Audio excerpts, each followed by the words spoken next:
নমস্কার বন্ধুরা, আমি বলুন, আপনারা দেখছেন গ্রিন ভিউ গার্ডেন। 15 দিন আগে আমি এই মাটি তৈরি করে রেখেছিলাম, বেশ কিছু উপাদান দিয়েছিলাম। কি দিয়েছিলাম সেটা আশা করি আপনারা সবাই দেখেছেন।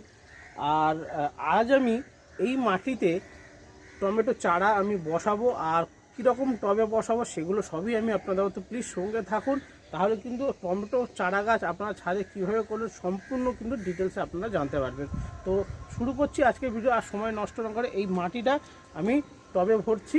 আর টবে করার আগে সবসময় খেয়াল রাখতে হবে, যে কোনো টবের ক্ষেত্রে, যে কোনো গাছের ক্ষেত্রে টবে যখন গাছ করবেন সেখানে কিন্তু ড্রেনেজ সিস্টেমটা যেন সবথেকে ভালো হয়।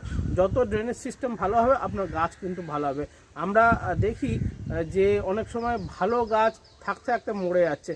কারণটা কি? কারণ হচ্ছে ড্রেনেজ সিস্টেম বর্তমানে হয়তো ভালো আছে, কিন্তু পরবর্তীকালে গিয়ে সেখানে জল পাস হচ্ছে না, আর সেখানে পোকার সৃষ্টি হচ্ছে, পিঁপড়ের সৃষ্টি হচ্ছে, আস্তে আস্তে শিকড়গুলোকে খেয়ে নিচ্ছে, তারপরে গাছ মারা যাচ্ছে। এরকম আমার সঙ্গেও হয়েছে, অনেক গাছ এইভাবে মারা গেছে।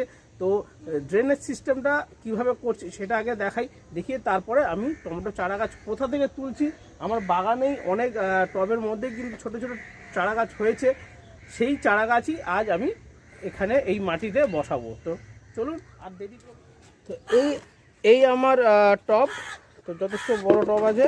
তো এখানে আমি প্রথমে আপনাদের দেখাই ড্রেনেজ সিস্টেম। সবার প্রথমে কী বলতে, এখানে যে ছিদ্রগুলো আছে সেই ছিদ্রগুলো আমাকে ভরাট করতে হবে।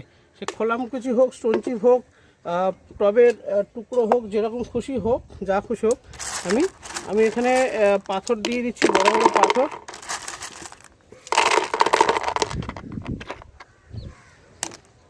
পাথর দেওয়া হয়ে গেছে। এবারে যেটা করব সেটা হলো এই বালি দিয়ে আমি ওটাকে লেভেল করে দেবো।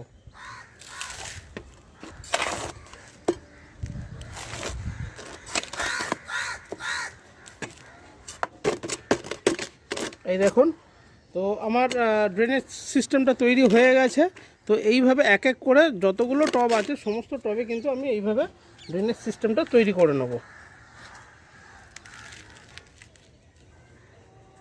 চলুন এবারে দেখাই চারা গাছগুলো। এখানে দুখানা টমেটো চারা রয়েছে, তো এই চারা দুটো আমি এখন তুলে নিচ্ছি।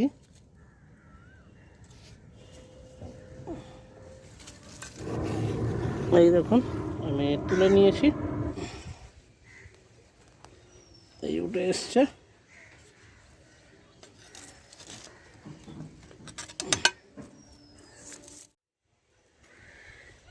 তো এই গাছটা একটু বড় হয়ে গেছে, মাটি আমি ভরাট করে নিয়েছি। সব টবে কিন্তু সমানভাবে আমি মাটি করে নিয়েছি। এবারে একটু ডিপে গিয়ে এই গাছগুলো আমি বসিয়ে দেবো।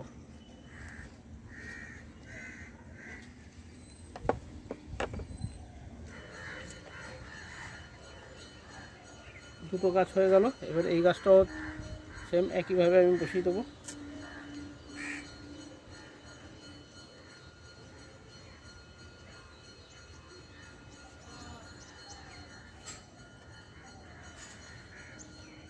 এবার একটু ভালো করে চেপে দেবো। তো চারটে গাছ আমার বসানো হয়ে গেছে। এবারে একটু সমস্ত গাছে হালকা করে জল দেবো। মাটি কিন্তু খুব শুকনো নয়, খুব ভিজেও নয়, সেরকম মাটি আছে। তো অধিক পরিমাণে জলের দরকার। আর টমেটো গাছে কিন্তু খুব বেশি জলের প্রয়োজন হয় না, নরম প্রকৃতির গাছ। তো পুরো এই কাণ্ডগুলো কিন্তু ভেতরে রসে ভরা থাকে, তো সুতরাং খুব বেশি জল দেবো না, হালকা পরিমাণে জল দেবো। প্রথমবার যেহেতু জল দিচ্ছি, সুতরাং মাটিটা যাতে পুরোটা ভিজে যায় সেই অনুযায়ী জলটা দেব। তারপরে আপনারা 5 দিন 6 দিন অন্তর অন্তর অল্প অল্প করে জল দিতে পারেন।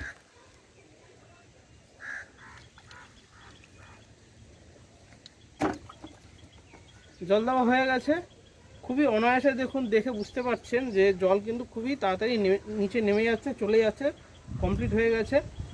আর চারটে গাছ আজ আমি আপনাদের বসানো দেখালো কিভাবে ছাদে আপনারা টবের মধ্যে টমেটো গাছ বসাবেন।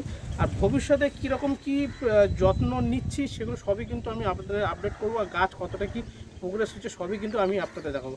তো টমেটো চারা গাছ বসানোর এই ভিডিও আশা করব আপনাদের সবারই পছন্দ হয়েছে, ভালো লাগে। যদি ভালো লাগে প্লিজ চ্যানেলকে সাবস্ক্রাইব করুন, শেয়ার করুন, আর কমেন্ট করে অবশ্যই জানাবেন যে আপনার এই টেকনিক কেমন লেগেছে। ড্রেনেজ সিস্টেম থেকে শুরু করে মাটি তৈরি করার সমস্ত কিছু আমি আপনাদের দেখালাম, আশা করব আপনাদের সবারই ভালো লেগেছে। তো ততক্ষণ সুস্থ থাকুন, ভালো থাকুন আর বাগানে গাছ ভরিয়ে তুলুন। নমস্কার।